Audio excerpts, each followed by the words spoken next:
di kode saya ini ada satu contoh yang nantinya eksekusi itu tidak dilaksanakan di model tapi dilaksanakan di controller, seperti itu. Jadi ini sama kayak e-commerce lah ya? Ya, kalau dibayangin mungkin kayak Tokopedia. Marketplace? Ya, awalnya bukan e-commerce tapi marketplace? Ya sebenarnya e-commerce sih, tapi kalau saya pribadi nangkepnya saya bayanginnya tuh kayak Tokopedia biar gampang.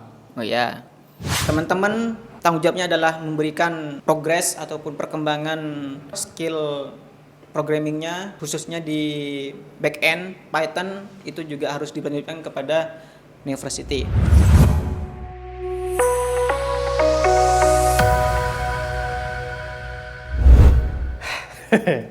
Assalamualaikum warahmatullahi wabarakatuh. Perkenalkan, saya Tian. Di sini mempresentasikan hasil proyek saya. Di sini saya ingin membuat toko laptop seperti itu. Mungkin untuk tambahan-tambahan seperti teman-teman yang lain, saya juga sudah menggunakan JWT, tapi autentikasi yang saya gunakan di sini masih manual ya, belum yang pakai library dan lain-lain. Nah, di sini saya menggunakan controller dan model. Pada dasarnya controller itu dia apa yang dibutuhkan oleh sisi kalau nggak salah itu di sisi klien, dan model itu lebih ke arah ke database. Jadi nanti kita eksekusi. Cuman di kode saya ini ada satu contoh yang nantinya eksekusi itu tidak dilaksanakan di model tapi dilaksanakan di controller, seperti itu. Ini mungkin saya agak cepat aja ya biar nggak terlalu lama. Nah, proses proses CRUD di dalam toko laptop saya ini ada terbagi beberapa. Ada yang dari user, barang, keranjang, transaksi, gambar, dan kategori. User itu untuk menambahkan siapa yang nanti ingin membeli barang, barangnya itu sendiri seperti apa. Terus ada keranjang yang nanti ditambahkan by user. Terus transaksi, di dalam transaksi ini sendiri sebenarnya ada transaksi itu sendiri dan transaksi detail. Tapi nanti saya kemarin sudah mencoba untuk membuat dua proses itu menjadi satu kali eksekusi. Yang selanjutnya ada gambar dan terakhir ada kategori. Untuk gambar ini sendiri setiap barang itu tidak ada langsung gambarnya, cuman gambar ini saya praktekkan ke tempat yang lain untuk uji coba, untuk coba upload file gambar seperti itu. Nah, di sini ada proses sebagai pembeli. Yang pertama ada login, terus melihat pilihan barang yang ada, masukkan ke keranjang dan langsung transaksi. Ya seperti Tokopedia atau e-commerce yang lain lah.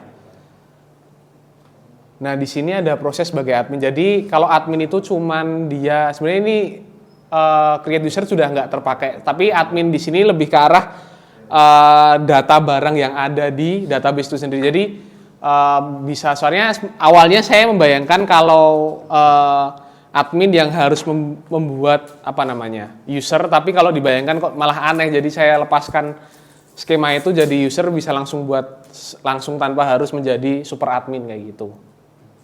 Itu sih. Sebenarnya PPT saya cukup pendek, mending langsung kita coba di nganunya aja, didemokan, seperti itu. Mungkin untuk gambaran skema, ini perlu nggak skema database-nya? Langsung demo ya. Oke, langsung demo.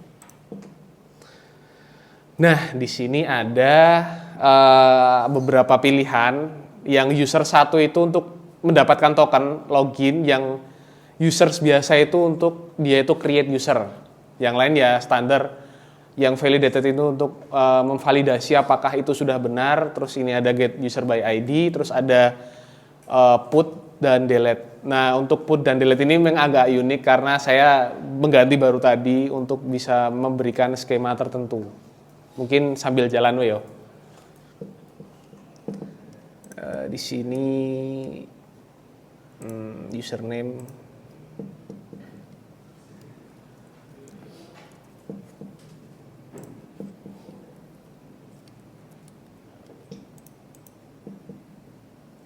Salah, berarti kebalik.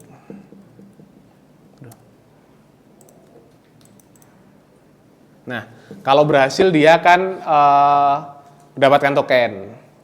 Dan dari token ini sebenarnya dia juga mengambil ID sama username-nya dalam setiap mendapatkan hasil token yang sudah benar kayak gitu.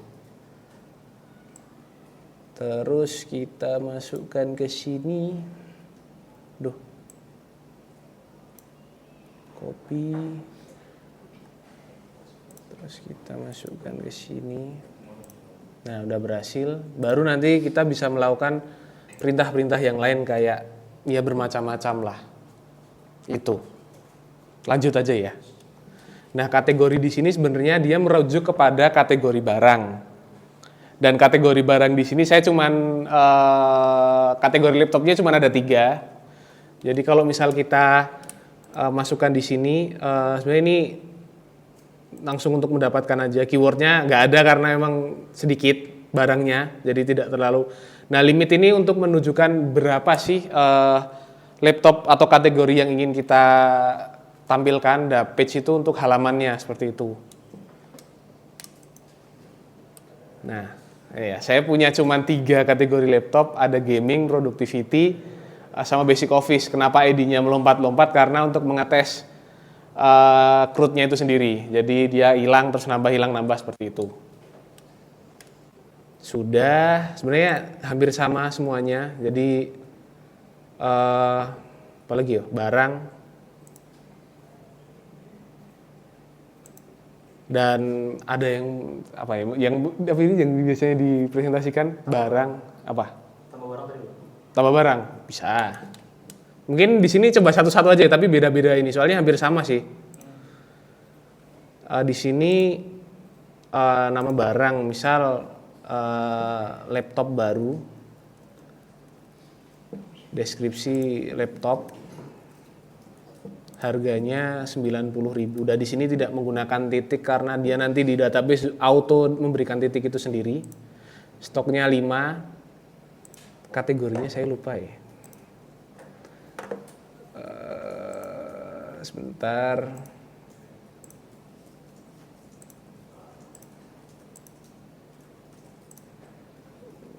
Kategorinya 6 aja.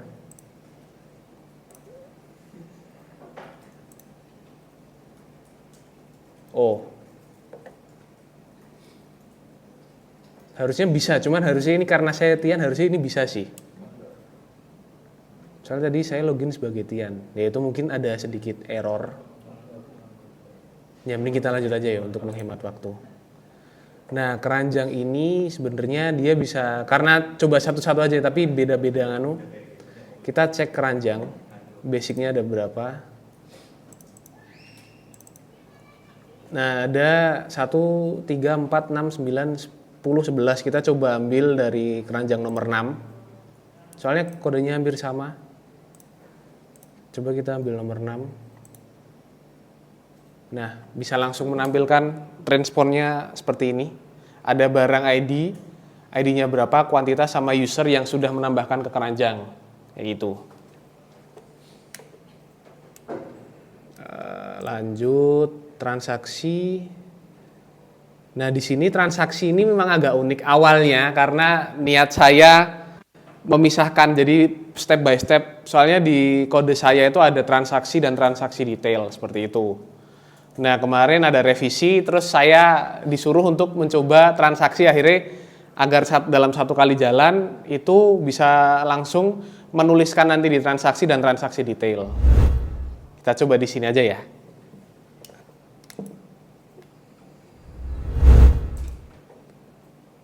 Misal kita masukkan ID keranjang.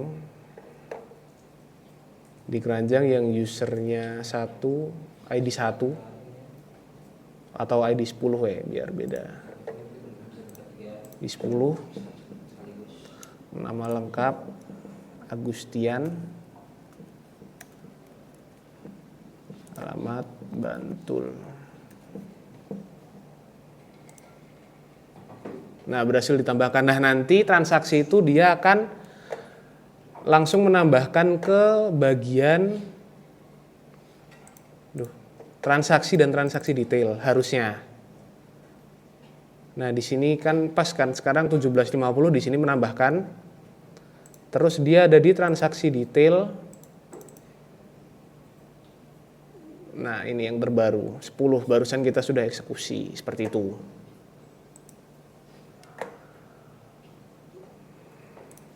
Nah, yang ini sebenarnya sama kan karena tadi sudah dalam satu langkah di transaksi, selebihnya gambar sih mungkin. Mungkin kita yang terakhir ini kita akan coba upload gambar. Nah, kita langsung pilih gambar. Coba kita ini ya. Atau ini. Nah, nanti dia kalau berhasil dia akan masuk ke upload sini karena di kodenya seperti itu. Auto nambah ke upload. Duh, tapi error lagi ya. Mungkin ada kesalahan tapi harusnya emang Tian sih dia. Tapi error ya itu unauthorized. Mungkin itu sih dari hampir sudah semua dari kode-kode yang ada sampai upload gambar sudah sampai selesai. Sudah, mungkin itu kalau ada pertanyaan kalau dari saya. Oke, Mas Tian. Boleh. Berarti ini sama kayak e-commerce lah ya? Ya. Kalau dibayangin mungkin kayak Tokopedia. Marketplace. Ya, awalnya Bukan e-commerce tapi marketplace. Ya sebenarnya e-commerce sih, tapi kalau saya pribadi nangkepnya ya, saya bayanginnya tuh kayak Tokopedia biar gampang. Oh ya. Berarti di roles-nya ini ada apa aja? User sama? User sebenarnya di sini di users itu dia nggak ada role-nya, cuman Agak ke depanan aja. oh iya, di role-nya itu di user tuh nggak ada role admin atau user biasa. Cuman saya bedakan itu ada yang bisa mengontrol semuanya. Dan yang mengontrol bisa semuanya itu ya Tian, username Tian. Dia kan ngambil ID sama username karena nggak ada role-nya kayak gitu. Oke, coba lihat apa aja sih tadi fitur-fiturnya user Users, terus ada masukin kategori, oke. terus barang, kategori barang sebenarnya niatnya. Terus ada di keranjang, terus ada transaksi detail. Itu. Oke.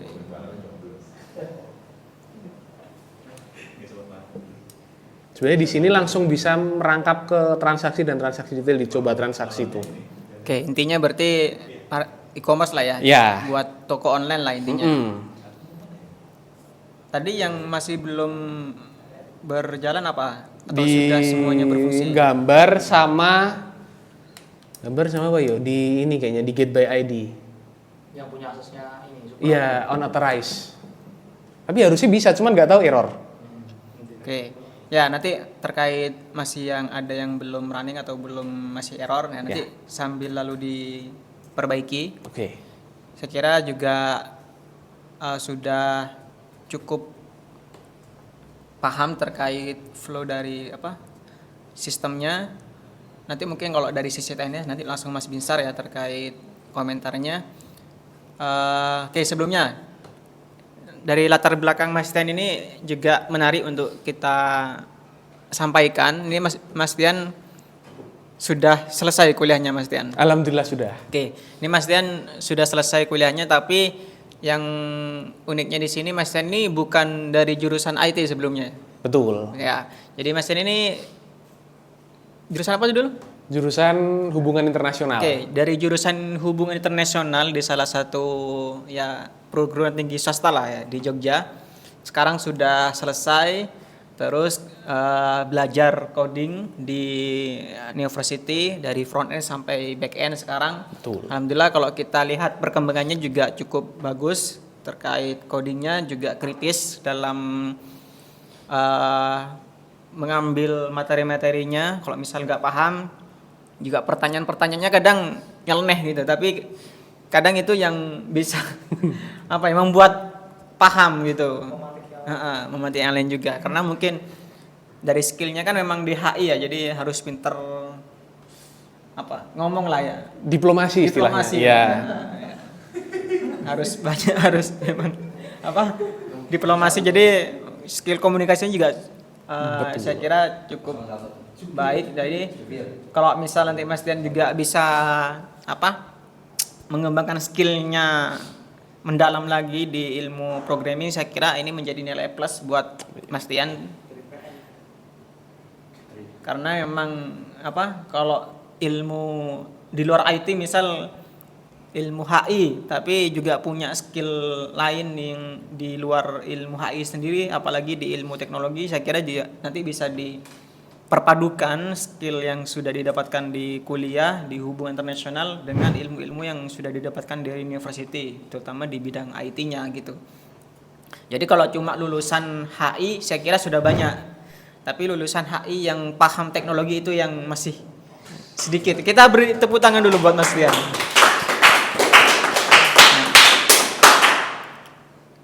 Ini apa ya, cukup banyak teman-teman dari university yang memang bermanuver dari ilmu luar IT, ilmu sosial lah terutama yang paling banyak. Terus belajar ilmu IT belajar coding di university.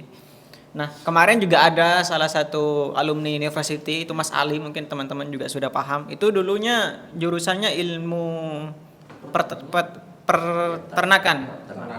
Ilmu peternakan kan. Itu sekarang sudah jadi software engineer gitu kan di Della Meta. Nah, itu mungkin buat motivasi teman-teman yang jurusan-jurusan yang tadi relate dengan ilmu IT, teknologi, yang informatika, sistem informasi harusnya juga bisa gitu, bisa harus paham gitu terkait ilmu-ilmu di skill-skill programmingnya gitu.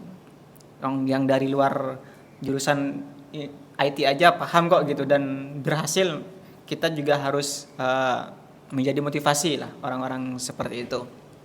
Nah, ini selanjutnya ada Mas Tian nih gitu. Dari ilmu AI sekarang sudah, ya saya kira sudah bisa dikatakan sebagai junior software engineer lah gitu ya. Selebrasi. Oke. Mungkin itu saja dari saya. Jadi buat teman-teman jangan ini terus belajar buat apa ya? Terus menjadi apa ya istilahnya? Kalau kita ini kan menjadi gelas yang kosong gitu lah. Jadi setiap di mana kita ini tetap mau belajar lah dari siapapun gitu. Oke, itu saja dari saya. Nanti mungkin secara teknis langsung dari Mas Binsar. Oke, aku mungkin mau komentar beberapa sih terkait Boleh. RESTful-nya ya. Dirimu di sini masih belum clean terhadap endpoint, penamaan endpoint yang slash-nya itu. Jadi masih ada slash user 1 ya kan, coba transaksi yang gitu kan masih ada kan. Nah, jadi nanti kalau bisa dimaksimalkan lagi untuk dibenahi lagi lah biar nanti jelas konteks endpoint itu fungsinya buat apa. Oke. Dan juga terkait barang situ tadi gambar itu maksudnya gambar untuk apa? Gambar barang atau gambar apa? Sebenarnya awalnya niatnya untuk ini ngetes ngupload gambar tok. Awalnya. Karena memang di barang itu dia tidak ada tabel gambar. Jadi untuk apa ya? Karena kemarin ada yang sempat nyoba ngupload gambar dan di punya aku nggak ada tabelnya, ya udah coba, yang penting siapa tahu bisa coba-coba sendiri terus ngupload. Nah, sebenarnya biasanya bisa. Tapi memang di barangnya by default tuh nggak ada tabel gambarnya. Jadi nggak menyediakan gambar. Jadi di di kolom yang berbeda atau di Inginnya gini, gambar itu inginnya untuk barang atau bukan? Bukan, intinya cuman ngetes upload aja. Oke. Ya, soalnya kalau misalkan ternyata gambar itu untuk barang punya gambar, itu harusnya dari endpoint-nya tidak seperti tadi. Jadi harusnya yang tadi barang / gambarnya. Oke. Saya kira tadi seperti itu. Oke, berarti pisah tuh ya. Oke sih, kalau terkait endpoint terkait RESTful API cuman yang tadi aja yang aku komentarin terkait endpoint itu. Coba sekarang buka ini aja, buka codingan bagian app.py ya. App. Iya.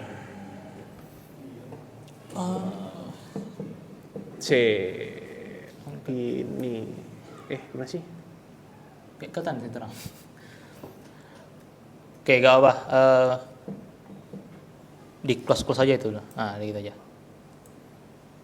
Nah, coba scroll terus ke bawah. Sampai mana? Scroll aja. Oke, stop. Ini udah pakai .env kan? Udah. Coba cek bagian db.py-mu. DB. Itu benar, for itu. Oke, udah. Coba buka di bagian controller bagian login. Controller bagian login. Create access token-nya. Nah, itu identity-nya kamu menyimpan apa aja? Oke, username sama ID. Coba buka kontrol yang lain selain dari ini. Apa aja? Bebas apa aja. Barangnya ya. Oke. Oke, coba buka bagian model bebas apa aja. Atas.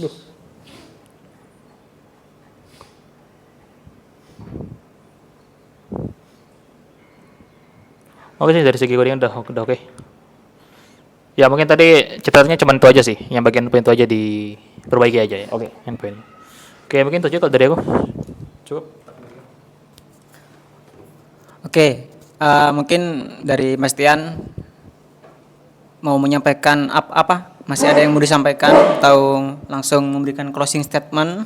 Nanti langsung ditutup aja.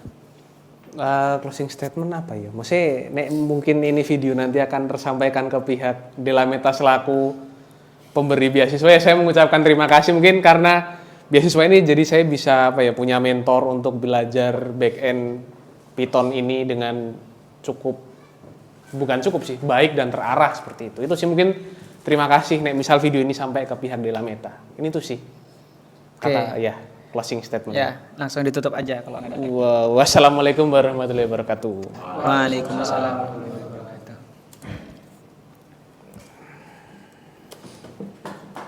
Ya, kita beri tepuk tangan dulu buat. Oke, terima kasih teman-teman semuanya sudah memaparkan final projectnya dengan baik dan bagus. Saya lihat perkembangannya dari alur flow dari cara membaca codingan dan sebagainya sudah cukup baik. Tinggal ditingkatkan lagi skill-skill yang masih tadi ada beberapa yang masih belum running. Saya kira tuh harus segera diperbaiki. Jadi dalam waktu sampai akhir bulan nanti teman-teman masih kita beri kesempatan untuk memperbaiki ataupun ada materi-materi yang belum paham, mungkin nanti terkait hashing juga Mas Binsar ditambahkan inskripsi password itu. Jadi dipersiapkan dengan baik karena ini sudah menjadi komitmen teman-teman semua di awal untuk bisa menyelesaikan program back-end development ini dengan sebaik mungkin gitu. Karena juga bentuk tanggung jawab kami kepada pihak Delameta selaku pemberi beasiswa buat teman-teman sebagai bentuk tanggung jawab kami, dan teman-teman tanggung jawabnya adalah memberikan progres ataupun perkembangan skill programmingnya khususnya di back-end Python itu juga harus dilanjutkan kepada university. Nah, yang terakhir selama 1 bulan ini bulan Februari ini, nanti kalau misalnya ada waktu juga di bulan Maret untuk menyiapkan CV-nya kalian masing-masing dengan sebaik mungkin. Kalau misal nanti saya coba diskusikan dulu sama mentor untuk karir mentoring ya. Kalau misal nanti ada waktu, coba kita jadwalkan untuk pembekalan karir buat teman-teman program back-end ini. Mungkin ada beberapa yang sudah ikut ya di sini. Oke, nanti ikut semua di hari Senin sore, teman-teman. Kemarin sudah sampai ke setup LinkedIn sebenarnya. Nanti teman-teman bisa menyusul materi-materi yang kemarin sudah terlewatkan, nanti biar disusulkan lagi materi-materinya terkait seperti apa kultur di perusahaan dan sebagainya. Terus itu yang harus disiapkan dari sekarang, jadi nggak harus nunggu pembekalan karir, yang harus sudah disiapkan nanti CV teman-teman yang terbaru. Nanti kalau sudah ada CV-nya biar nanti bisa bisa direview lah sama mentor karir mentor, nanti bisa direview. Kalau misal nanti ada perbaikan-perbaikan nanti bisa diperbaiki lah sebelum nanti kami ajukan ke pihak Delameta. Kemungkinan akan ada follow up itu biasanya pasca lebaran. Jadi kemungkinan di bulan April ya, April lah, di bulan April ya paling lambat awal Mei lah gitu. Tapi yang harus disiapkan itu CV-nya teman-teman. Saya minta Februari ini awal Maret maksimal itu sudah terkolek semua CV-nya yang terbaru, baik CV maupun portofolio yang terbaru, sebaik mungkin dicantumkan project-project dari teman-teman di sini selama di university apa saja yang dipelajari, skillnya apa saja, semua detailkan dengan dituliskan dengan detail di CV-nya. Nanti teman-teman nanti juga saya minta ke mentor untuk rekap ataupun laporan progres selama belajar teman-teman, apa saja yang masih belum dikuasai selama belajar berapa 2 bulan terakhir ini, hampir 3 bulan. Nanti akan ada penilaian tentunya untuk mengukur seberapa jauh teman-teman menguasai di Python. Nah, karena itu juga masih ada waktu teman-teman buat memperbaiki, menyelesaikan, bahkan mempelajari yang masih belum dipahami selama 2 minggu ini. Selama 2 minggu terakhir ini tetap masuk seperti biasa. Tapi kalau sudah yang project yang sudah selesai tinggal dikembangkan lagi, yang belum, yang masih ada diperbaiki selama bulan Februari ini sampai akhir bulan. Jadi sampai akhir bulan tetap ada kelas sesuai dengan jadwalnya yang sudah ditentukan. Nanti di bulan Maret teman-teman sudah selesai program ini, tinggal kalau misal ada beberapa yang masih belum clear, nanti akan mungkin dijadwalkan secara online saja. Gitu, karena kan Maret juga puasa, jadi kita juga harus menyelesaikan jadwal kegiatan belajar mengajar universitas dengan jadwal puasa.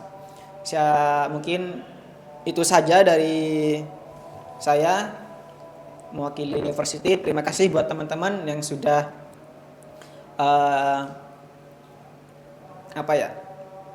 terus bersemangat belajar di university. Saya kira itu saja yang bisa saya sampaikan. Mohon maaf apabila ada kesalahan. Wallahul muwaffiq ila aqwamit thoriq. Wassalamualaikum warahmatullahi wabarakatuh. Waalaikumsalam warahmatullahi wabarakatuh. Tepuk tangan dulu.